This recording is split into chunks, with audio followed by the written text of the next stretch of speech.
할렐루야. 사랑하는 성도 여러분, 오늘도 예수님의 이름으로 여러분을 축복합니다. 로마서를 통해서 오늘도 함께 은혜 받기를 원하는데 늘 부탁드리지만 하나님 말씀을 가까이 하시기 바랍니다. 그 말씀이 오늘 저와 여러분의 영혼을 강건케 하는 줄을 믿습니다. 오늘은 로마서 7장 1절부터 6절 좀 짧은 구절을 보게 됩니다. 근데 이 말씀을 보기 전에 먼저 앞에 또 어떤 내용이 있었는지를 이해할 때 본문의 내용이 좀 더 쉽게 이해될 것 같아요. 로마서 5장까지 죄인이 어떻게 의롭게 되고 구원을 얻을 수 있느냐?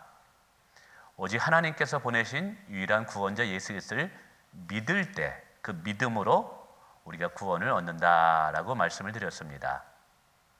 자, 오직 믿음으로 구원을 얻는다 그랬을 때 행위를 강조하는 분들은 이렇게 질문했을 수 있던 것 같아요.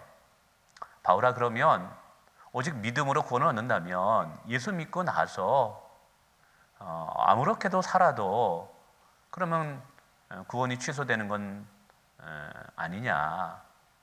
예수 믿고 나서 구원을 받았고 그리고 천국 갈 수 있는 것이 보장된다고 이야기하면 아무렇게도 살아도 그 누가 어떻게 막을 수 있느냐라는 것이죠. 그래서 종종 그런 말을 하는 분들, 질문을 하는 분들이 있어요. 아니, 예수 믿는 사람들은 회개하기만 하면 다 되는 거냐? 죄 짓고 나서 또 회개하고 죄 짓고 나서 회개하고, 또 어떤 분들은 어차피 구원을 받았으니까 이제 천국에 가게 될 거니까 아무렇게 살아도 이제 괜찮은 건 아니냐라는 질문을 하죠. 이에 바울 사도는 절대 그럴 수 없다라고 이제 6장과 7장에서 성화의 필요성을 연합이라는 교리를 통해서 우리에게 설명하게 됩니다. 예수 그리스도를 믿는다라는 것은 단순히 예수님께서 나의 죄를 위해서 십자가에 죽으신 분으로서만 믿는 것이 아니라 이제 예수 그리스도와 연합되어진다라는 것이죠. 그래서 이 연합을 통해서 우리에게 성화의 과정이 놓여져 있다라는 것을 바울 사도는 설명합니다. 근데 이 연합이라는 주제를 또 세 가지의 소주제로 나눠서 설명합니다. 하나는 세례라는 의미에서 연합입니다. 우리가 예수 그리스도를 믿음으로 받아들일 때 성령이 우리 안에 오시는 줄 믿습니다. 이 성령이 우리 안에 들어오는 사건을 성령의 세례다라고 이야기하죠. 성령이 우리 안에 들어올 때 우리는 예수 그리스도와 연합이 되어지는 것입니다. 그래서 바울 사도는 예수 그리스도께서 십자가에 죽으실 때 나도 함께 죽은 것이고 예수 그리스도께서 다시 살아났을 때 나도 함께 살아난 것이다 라고 말하죠. 근데 예수님께서 다시 살아났을 때 살아나신 그분이 우리 안에 거하신대요. 새 생명으로 우리와 함께 하신대요. 그러므로 우리는 이제 과거의 죄와 단절되고 상관없는 자가 되었기 때문에 우리는 예수 안에서 연합됐기 때문에 예수의 새 생명으로 살아갈 수밖에 없는 자가 되었다라는 것이죠. 그러므로 예수 그리스도를 진정으로 믿는 자는 이제 아무렇게나 죄를 지으면서 살 수 있는 자가 아니다라는 것을 설명합니다. 두 번째, 연합의 문제를 가지고 누가 우리의 왕이냐, 누가 우리의 지배자냐라는 주제로 바울이 설명하게 되죠. 과거 우리는 죄의 종노릇하며 죄와 연합된 자였습니다. 그래서 우리는 죄의 종이었죠. 종은 주인에 의해서 지배를 받을 수밖에 없습니다. 그래서 우리의 주인이었던 죄는 우리에게 영향력을 끼치게 되는 것이죠. 그래서 우리의 삶이 어떻게 됩니까? 죄를 짓고 싶지 않아도 죄를 지을 수밖에 없는 존재가 우리였던 것이죠. 죄가 분명히 심판을 가져온다는 것을 우리의 양심을 통해서도 알고 있었어요. 그럼에도 불구하고 죄를 짓는 것이 우리들의 모습이었던 것이죠. 왜 그러냐면 죄가 우리의 주인이었기 때문에 죄의 영향을 받을 수밖에 없던 것이죠. 자, 그러나 이제 우리가 예수 그리스도와 함께 십자가에 못 박혀 죽었습니다. 그러므로 예수님은 죄값을 치르심으로 죄는 우리를 더 이상 주장할 수가 없어요. 그래서 우리는 죄와 이별을 하게 됩니다. 그리고 예수 그리스도와 연합됨으로 이제 죄가 우리의 주인이 아니라 예수 그리스도가 우리의 주인이 됩니다. 그리고 예수의 의가 우리의 주인이 됩니다. 여러분, 종은 주인에 의해서 지배를 받고 영향을 받는다고 말씀을 드렸습니다. 그러므로 이제 우리는 예수가 우리의 주인이고 하나님의 의가 우리의 주인이기 때문에 그의 종된 우리들은 그 주인의 영향을 받을 수밖에 없는 것이죠. 그래서 우리는 어떻게 됩니까? 우리의 신분이 바뀌고 우리의 존재가 바뀌었기 때문에 그 주인의 영향에 의해서 우리는 거룩하고 의로운 삶을 살 수밖에 없는 자가 되었다라는 것이죠. 그래서 여러분, 예수 그리스도를 믿는다는 믿음은요, 단순히 예수님이 나의 죄를 위해서 십자가에서 죽으셨다라는 것에서 끝나는 것이 아니라 예수님이 죽으신 것은 나도 함께 죽었고 이제 나도 예수의 새 생명 안에서 살아가는 자가 되었다라는 것을 늘 잊으시면 안 되는 거예요. 그리고 예수 그리스도를 믿는다라는 것은 이제 예수 그리스도 아래 우리가 들어가게 되었다. 예수 그리스도가 우리의 주인이 되고 우리의 왕이 되었다라는 것을 우리가 인정해야 된다는 거예요. 그렇기 때문에 우리의 왕이신 예수에 의해서 우리는 영향의 삶을 살 수밖에 없는 것이죠. 근데 그 예수님이 어떤 분이에요? 의로운 분이고 거룩한 분입니다. 그래서 그 그늘 아래에 있는 우리는 그 거룩함과 의로움의 영향을 받을 수밖에 없고 또 그러한 삶을 주인의 합당한 자로서 부름받은 종으로서 살 수밖에 없는 것이죠. 그래서 이것을 통해서 예수 그리스도를 믿는 믿음을 가진 자, 진정 복음을 아는 자는 구원을 받았다 할지라도 행위와 상관없이 구원을 받았다 할지라도 우리는 함부로 죄를 지며 살 수 없는 자가 되었다는 것이죠. 자, 세 번째는 이제 연합이라는 주제를 결혼이라는 주제와 함께 설명하고 있습니다. 쉽게 얘기하면 우리는 과거에는 율법과 함께 결혼한 자였어요. 그러나 이제 우리는 예수와 함께 결혼한 신부가 되었다라는 것입니다. 자, 이것을 7장 1절부터 읽어가면서 한번 설명해 보겠습니다. 형제들아, 내가 법하는 자들에게 말하노니 너희는 그 법이 사람이 살 동안만 그를 주관하는 줄 알지 못하느냐라고 말합니다. 여기서 이 형제들이라는 것은 이 편지를 받는 로마 교인들을 말하는 것이죠. 그리고 오늘 우리들을 이야기하기도 하죠. 그러면서 내가 법하는 자들에게 말한다. 이 법이라는 건 율법이라는 개념보다는 일반적인 사회법을 말합니다. 일반 사회법에 따르면 무엇이냐면 어떤 사람이 있는데 그 사람이 잘못했어요. 그럼 법에 대한 심판을 받을 수밖에 없거든요. 근데 그 법이 그 사람이 살아있을 동안만 그 사람을 심판할 수 있는 것이지 그 사람이 죽어 있다면 그 법이 그 사람을 심판할 수가 없다라는 것이죠. 이건 당연한 것이죠. 그 사람이 죽었다면 더 이상 법에 대한 효력이 상실되기 때문인 것입니다. 자, 이것을 바울 사도는 2절에서 유대인의 율법, 특별히 결혼법을 가지고 다시 한번 설명합니다. 남편이 있는 여인이 그 남편 생전에는 법으로 그에게 매인 바 되나 만일 그 남편이 죽으면 남편의 법에서 벗어나느니라 라고 말합니다. 어느 여인이 남편이 있었어요. 근데 그 남편이 살아있을 생전에는 남편에 의해서 지배를 받게 됩니다. 남편에서 벗어날 수가 없죠. 그것이 뭐야? 남편에게 매인바 되나니 라고 말합니다. 근데 이 남편으로부터 언제 벗어날 수 있냐면요, 그 남편이 죽으면 남편으로부터 벗어나고 남편의 지배로부터 벗어날 수가 있어요. 그래서 남편의 법에서부터 벗어나느니라, 이건 마찬가지입니다. 그래서 율법에 따르면 어느 한 여인이 언제 자유롭게 되냐면 그 남편이 죽은 다음에는 새로운 사람과 결혼하게 되어도 그것은 괜찮게 돼요. 그래서 이것을 좀 더 구체적으로 3절에 이렇게 말합니다. 그러므로 만일 그 남편이 생전에 다른 남자에게 가면, 그 남편 생전에 다른 남자에게 가면 음녀라 라고 말합니다. 이 말이 뭐예요? 부인이 있는데 남편이 살아있어요. 근데 살아있음에도 불구하고 다른 남자에게 가서 결혼을 하게 되면 무슨 문제가 생기는 거예요? 이게 간음하는 것과 마찬가지라는 것이죠. 율법에 의해서 정죄와 심판을 받을 수밖에 없다는 것이죠. 그러나 만일 남편이 죽었다고 생각해 보세요. 그럼 남편의 법에서 해방된 거예요. 자유롭게 된 거예요. 그러니까 이 여인은 이 법에서 자유롭게 되기 때문에 다른 남자에게 갈지라도, 다서 결혼한다 할지라도 결코 간음하는 죄를 짓는 음녀가 되지 않는다라는 것이죠. 그래서 바울 사도는 이것을 통해서 말하는 것이 뭐냐면, 누구든지 이 법으로부터 해방되는 방법은 그 법에 대해서 죽을 때, 그 사람이 죽을 때, 사형 선고를 받을 때 그 법에로부터 자유함을 얻을 수 있다는 것을 설명하는 것입니다. 자, 그러면 여기서 이 바울 사도는 무엇 때문에 이 결혼법을 가지고 우리에게 다가올까요? 간단히 이야기합니다. 첫 번째 남편이 누구냐면 율법이라는 거예요. 율법.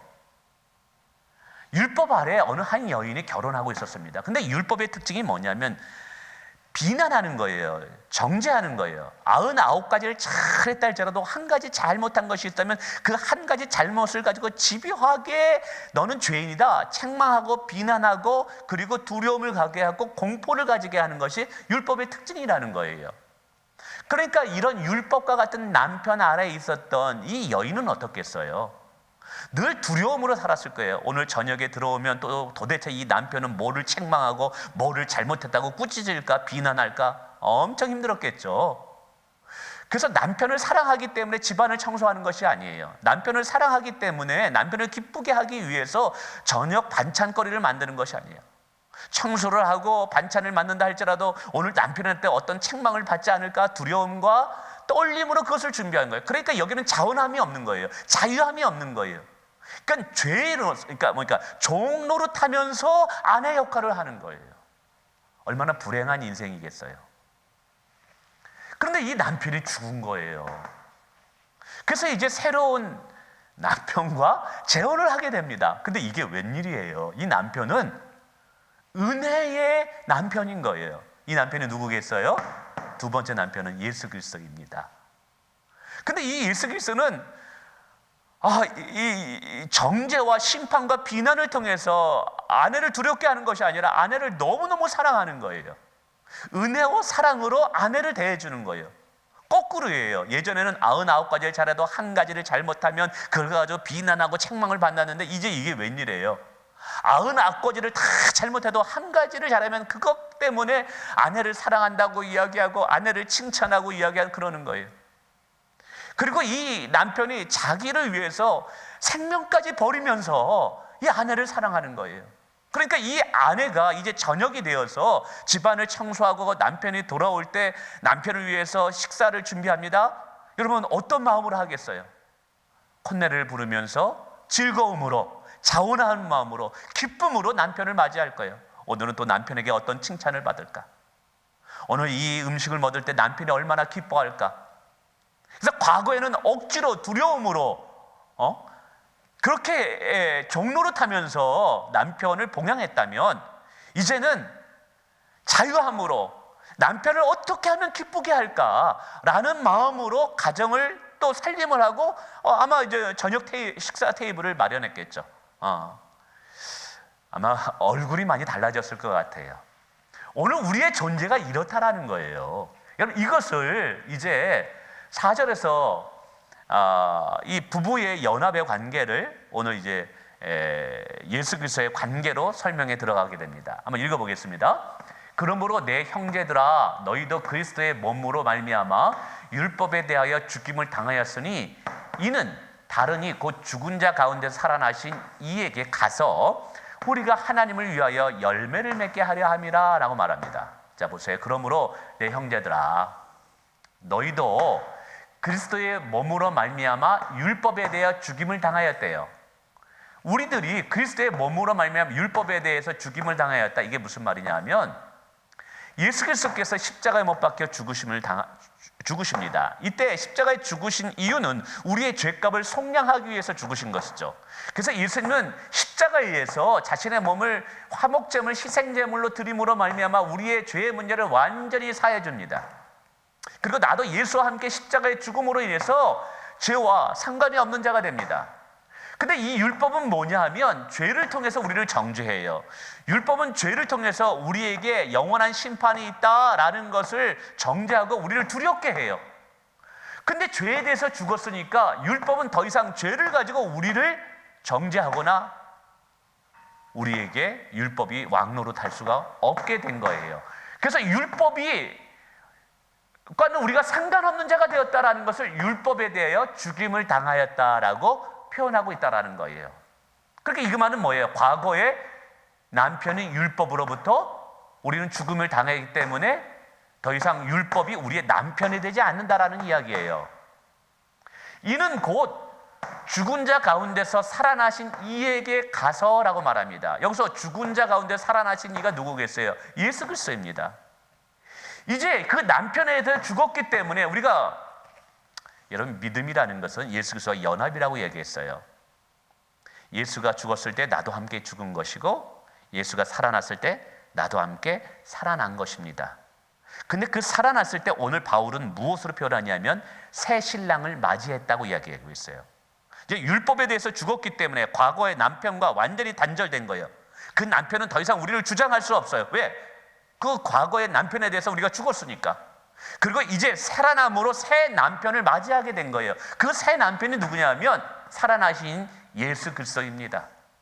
그런데 이 남편은 아까도 말씀드렸지만 율법을 통해서 두려움으로 우리를 다스리고 통치하는 것이 아니라 은혜와 사랑으로 우리를 섬긴다 이 말이죠. 그래서 이제 한번 생각해 보세요. 그 예수 그리스도의 신부가 된 우리라는 거예요. 근데 그 신랑 되신 예수님은 우리를 너무너무 사랑해요. 우리가 그것을 알게 됐어요. 그 신부가 된 우리는 그걸 알게 됐어요. 그래서 이제 어떻게 되느냐? 예전에는 억지로 두려움으로 남편을 섬겼다면 이제는 자원함으로 기쁨으로 어떻게 해서든지 나를 사랑하는 남편을 어떻게 기쁘게 할까라는 그 마음으로 그 남편을 섬긴다라는 거예요. 근데 아세요? 정말 누군가를 사랑하면 그 사랑하는 사람이 기뻐하는 그 일을 행한다는 사실입니다. 근데 죽었다가 살아나신 이는 무엇을 위해서 살았냐면 하나님을 위하여, 하나님의 영광을 위하여 순종하며 사는 삶을 살았어요. 하나님의 영광을 위하여 열매 맺는 삶을 그 예수 그리스도께서 사셨다 이 말이에요. 남편을 사랑하는 아내는 이제 그 남편이 기뻐하는 그 일을 행하기를 원합니다. 바로 그것이 뭐예요? 남편이 가장 원하는 것, 신랑 되신 예수님이 그렇게 사셨고 또한 그 삶을 너무 기뻐하는 것, 그것이 뭐냐면 하나님을 위하여 열매 맺는 삶이라는 것이죠. 그래서 이제 우리는 하나님의 영광을 위하여 살고 하나님을 영화롭게 하기 위해서, 그리고 열매 맺는 삶을 사는 이유가 뭐 때문이냐면 우리가 두려움 때문에, 심판에 대한 두려움 때문에, 이것을 지키지 않으면 지옥 가니까 그 두려움 때문에 이렇게 하나님의 영광을 위해서 하는 자가 아닌 거예요. 신랑 되신 예수님으로부터 충분히 사랑을 받았어요. 그 사랑이 너무나 값지고 너무나 나를 감동시키는 거예요. 그래서 내가 어떻게 하면 그 신랑 되신 예수님을 기쁘게 할까? 그 자원함과 감격과 자유함으로 이제 신랑 되신 예수님을 기쁘시게 하기 위해서, 하나님의 영광을 위해서 우리가 열매 맺는 삶을 살 수밖에 없다라는 거예요. 물론 이 열매라는 것은 성령의 열매, 의의 열매, 전도의 열매, 선한 열매를 말합니다. 바로 이 열매 맺는 삶이 뭐겠어요? 바로 성화의 삶인 거예요. 그래서 바울 사도는 참된 복음을 아는 자, 예수 그리스도의 연합의 비밀을 아는 자는 어떤 삶을 살 수밖에 없다라는 거예요. 거룩한 삶, 의로운 삶을 살 수밖에 없다는 거예요. 뿐만이 아닙니다. 여러분, 그 신랑 되신 예수님은 분명히 이 땅에 다시 오실 것입니다. 저와 여러분은 그 신랑 되신 그 예수님이 오는 그날을 준비하고 있는 자예요. 그 신랑을 만나고 싶어요. 신랑을 너무 사랑해요. 근데 신랑 되신 예수님이 거룩한 분으로 온다면 신부된 우리는 어떻게 되겠어요? 그 신랑을 맞이하기 위해서 우리 자신의 삶을 거룩함으로, 의로움으로 준비하지 않겠어요? 정말 신랑을 사랑한다면 그런 삶을 살면서 그 신랑을 깨어있음으로 준비할 것입니다. 그래서 바로 이것이 뭐냐면 우리가 성화의 삶을 살 수밖에 없는 이유라는 거예요. 그래서 다시 앞으로 돌아와 볼까요? 바울 사도는 로마서 5장까지 죄인은 오직 믿음으로 의로움을 받는다. 행위를 통해서 얻는 것이 아니다. 그러니까 유대인들 중에 행위가 아니라고? 그러면 함부로 죄를 지어도 되겠네, 행위가 함부로 상관없이 행위의 삶을 살아도 되겠네 라고 바울에게 질문을 드렸을 때 그럴 수 없다라는 거예요. 정말 복음의 의미를 깨닫는다면 과거는 어쩔 수 없이 율법을 지킴으로 선한 일을 행했다면 이제는 아니에요. 그분의 은혜와 그분의 사랑을 깨달았기 때문에, 그리고 그분을 나의 남편으로 정말 기다리는 아내로서 거룩한 삶, 자원함으로, 기쁨으로 어떻게 하면 하나님을 기쁘시게 할 수밖에 없는 그런 삶을 살 수밖에 없는 것이 오늘 그리스도인의 삶이라는 거예요. 바로 이것이 뭐라는 거예요? 성화의 삶을 살 수밖에 없는 우리가 되었다라는 거예요. 그러면서 이제 로마서 5장에 들어가서 바울은 과거의 너희의 모습과 지금의 너희의 모습이 어떻게 변화되는 것을 통해서 너희들도 그렇게 살고 있지 않느냐, 너희들이 성화의 삶을 살아가는 하나의 증거물이 아니냐라고 이야기하고 있는 것입니다. 오늘 우리들의 삶이 그런 것이죠, 사실은. 자, 5절 읽어보겠습니다. 우리가 육신에 있을 때에는 율법으로 말미암는 죄의 정욕이 우리의 지체 중에 역사하여 우리로 사망을 위하여 열매를 맺게 하였더니 말합니다. 우리가 육신에 있을 때는 뭐예요? 의로움을 받지 못했을 때, 율법의 그늘 안에 있을 때, 죄의 정욕이 우리를 지배하고 있었을 때, 여러분 이랬을 때는 어떻게 썼어요? 죄의 정욕이 우리의 지체 중에 역사하여 우리로 사망을 위하여 열매를 맺는 삶을 살았죠. 육신이 죄의 그늘에서 죄의 종로를 살 때는 우리는 어떻게 돼요? 죄의 정욕에 이끌리는 삶을 살 수밖에 없어요. 그래서 그 죄의 정욕이 우리의 지체에 통해서 나타납니다. 우리의 몸을 통해서 짓는 것은 뭐밖에 없어요? 죄밖에 없어요. 죄의 정욕에 이끌려서 우리의 몸이 죄의 병기로 드리는 그런 삶을 살아다. 그런 삶의 마지막의 열매가 뭐예요? 사망이라는 거예요.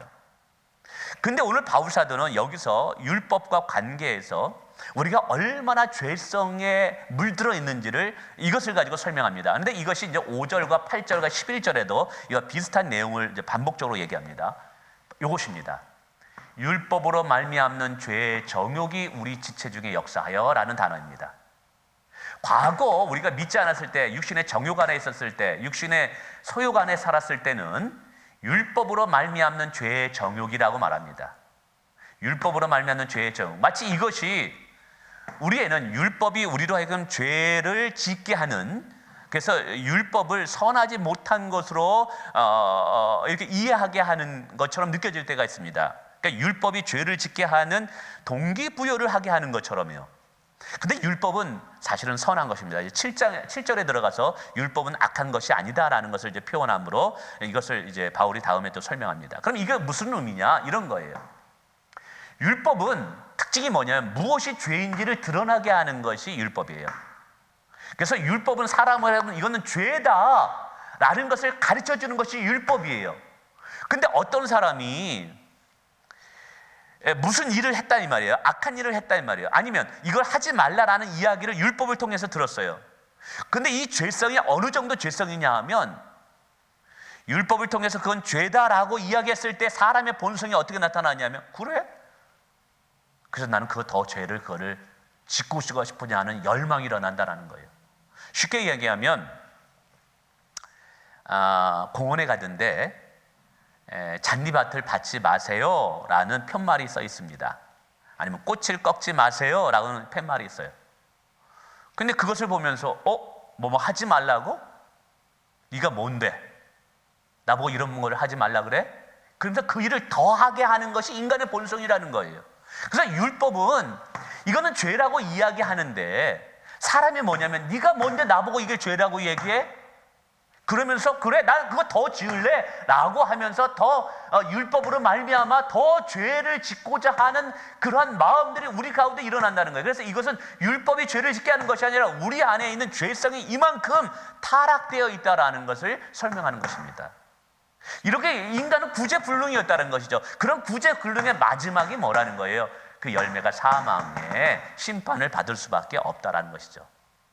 그래서 사람들은 그런 것 같아요. 이것이 나쁜 일이다.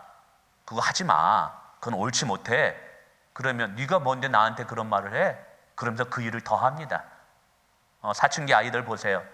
너 나쁜 말 하지 마. 그거 잘못된 거야. 그러면 뭐 당신이 뭔데? 하면서 그 말을 더 해버려요.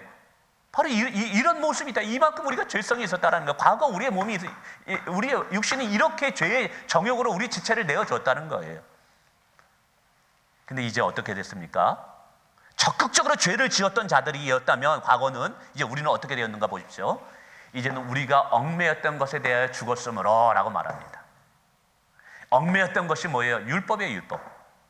율법이 사실은 악한 것은 아닙니다. 그런데 율법의 특징은 우리가 짓는 죄를 통해서 우리를 정죄합니다. 우리에게 심판을 내려주고 율법은 우리의 죄를 통해서 우리에게 사망 선고를 내려줍니다. 근데 이것이 우리에게 두려움을 주고 염려를 주고 이런 얽매이게 하는 것이죠. 근데 예수께서 십자가에 죽으심으로 말미암아 우리도 함께 죽었어요. 그러므로 율법이 요구하는 모든 것을 다 이루십니다. 그래서 우리는 어떻게 돼요? 더 이상 율법에 의해서 얽매이는 자가 되지 않았어요. 이것을 율법에서 벗어난 우리다라고 표현하고 있습니다. 그래서 이제 이러므로 우리가 어떻게 되게 됐어요? 영의 새로운 것으로 섬길 것이요 율법의 조문에 묵은 것으로 아니할 것이니라. 이것은 아까 얘기했던 사실은 4절에 말한 우리가 하나님을 위하여 열매를 맺게 하려 함이라 라는 것과 사실은 같은 의미입니다. 과거에는 율법에 얽매였을 때는 율법의 조문에 의해서 두려움과 공포와 그 심판에 대한 걱정 때문에 어쩔 수 없이 끌려대듯이 우리가 주님을 섬겼다면, 이제는 새 언약으로 하나님의 은혜를 깨달은 자, 하나님의 사랑을 깨닫는 자는 어떻다는 거예요? 영의 새로운 것으로, 성령의 새롭게 된 은혜로 말미암아 이제 하나님을 섬기는 자가 되게 되었다라고 표현하고 있다는 사실입니다. 그래서 사실은 5절에서는 우리 자신을 적극적으로 죄에 드리는 그런 죄의 종로로 타는 자가 되었다면, 이제 우리는 더 적극적으로 은혜 아래 하나님의 영광을 위해서 드리는 자가 되었다라는 것을 설명합니다. 이것을 통해서 우리가 믿음으로 의롭다함을 받았다 할지라도 우리가 함부로 죄를 짓는 자가 되어서는 아니 된다. 은혜를 더하려고 죄를 짓겠느냐? 그럴 수 없느니라라고 이야기하면서 우리에게 성화의 삶에 대해서 우리 바울 사도는 그 이유와 근거를 설명하고 있습니다. 자, 이제 말씀을 맺습니다. 제가 짧지만 6절까지 다룬 이유는 사실 성화의 과정이 이제 6장 1절부터 7장 6절까지 세 가지의 주제로 우리가 예수 믿는 것 구원을 받았다 할지라도 함부로 우리가 죄를 지으면서 사는 자들이 아니라 우리는 더욱더 거룩하고 성화된 삶을 살 수밖에 없는 자임을 세 가지로 이야기했기 때문입니다. 근데 이 세 가지도 하나로 묶여지죠. 바로 연합이라는 것 때문입니다. 첫 번째는 세례라는 연합. 예수와 함께 우리는 죽었고 예수와 함께 살아났습니다. 그러므로 우리는 죄와 상관없는 자가 되었습니다. 예수와 함께 살아남으로 예수의 새 생명이 우리 안에 들어와 있어요. 그러므로 우리는 예수의 새 생명으로 살 수밖에 없는 자가 됐기 때문에 과거로 돌아가 죄를 짓는 자가 될 수 없다. 두 번째는 우리가 예수와 연합되었는데 이제 과거에는 죄의 종로로 타면서 죄의 종에 묶여있는 자가 되었어요. 그러나 예수와 함께 죽고 예수와 함께 살아남으로 예수 그리스도께서 우리의 왕이 되시고 예수의 그늘 아래 들어가게 되었습니다. 예수와 연합됨으로 예수의 종으로 우리가 들어가게 됩니다. 종은 주인의 지배를 받을 수밖에 없게 되는 것이죠. 근데 이제 우리의 새로운 주인인 예수님은 거룩하고 의로운 분입니다. 그러므로 그의 종된 우리는 당연히 주인의 뜻에 합당하게 거룩하고 의로운 삶을 살 수밖에 없는 것이고, 더 나아가서는 그 주인이 거룩하고 의로운 분이기 때문에 그의 영향을 받아서 우리는 죄와 상관없는 거룩하고 의로운 삶을 살게 된 자들이 되었다는 것이죠. 세 번째는 결혼이라는 연합을 통해서 우리에게 설명합니다. 과거 우리는 율법과 함께 결혼한 자였습니다. 근데 율법은요, 우리의 작은 티끌만한 죄악을 가지고도 우리를 계속해서 정죄하고 심판하고 두려움을 주고 계속해서 사망에 대한 선고를 두려우면서 우리로 하여금 두려움 때문에 어쩔 수 없이 억지로 하나님을 섬길 수밖에 없는 그러한 자가 됩니다. 근데 예수와 함께 죽음으로 인해서 죄의 문제가 해결되죠. 그래서 율법은 우리를 더 이상 정죄할 수 없어요. 그래서 우리는 율법으로부터 죽은 자가 되었기 때문에 이제 예수 그리스도라는 새로운 신랑을 맞이하게 됩니다. 근데 이게 얼마나 감사하게도 이 신랑 되신 예수님은 두려움과 공포로 우리를 다스리는 것이 아니라 사랑과 의리로, 은혜로 우리를 다스리는 거예요. 아니, 자신보다 우리를 더 사랑해 주는 거예요. 이 사랑을 깨닫는 우리들은 어떻게 할 수밖에 없는 거예요. 이제 주님을 사랑함으로, 자원함으로 어떻게 하면 예수님을 기쁘시게 할까, 그런 마음으로 우리가 살아갈 수밖에 없게 우리를 만들어 놓은 거예요. 우리가 이 사랑을 깨달았다면 과거로 돌아가면 안 되죠. 그래서 오늘 바울 사도는 이제 우리를 하나님을 기쁘시게 하는, 하나님을 영화롭게 하는 삶을 우리가 살 수밖에 없는 자가 되었다라고 이야기함으로써 우리가 이제 성화의 과정의 삶을 우리가 살아가도록 우리를 부추기고 있다는 사실이죠. 여러분, 그래요. 우리가 예수 믿고 의로움을 받았고, 그리고 분명히 저와 여러분은 예수 때문에, 그리고 예수님의 믿음 때문에 천국 갈 것입니다. 그러나 이것이 곧 우리가 아무렇게나 함부로 살아도 된다는 말은 아니에요. 우리가 은혜로 구원을 받았기 때문에 이 은혜가 더 은혜되게 하기 위해서 우리는 더욱더 성령을 의지해서 예수 그리스도 안에서 하나님을 영화롭게 하고 하나님의 기쁘시게 하는 삶을 오늘 우리가 또 살아가기를 주님의 이름으로 축복하며 기도합니다. 감사합니다.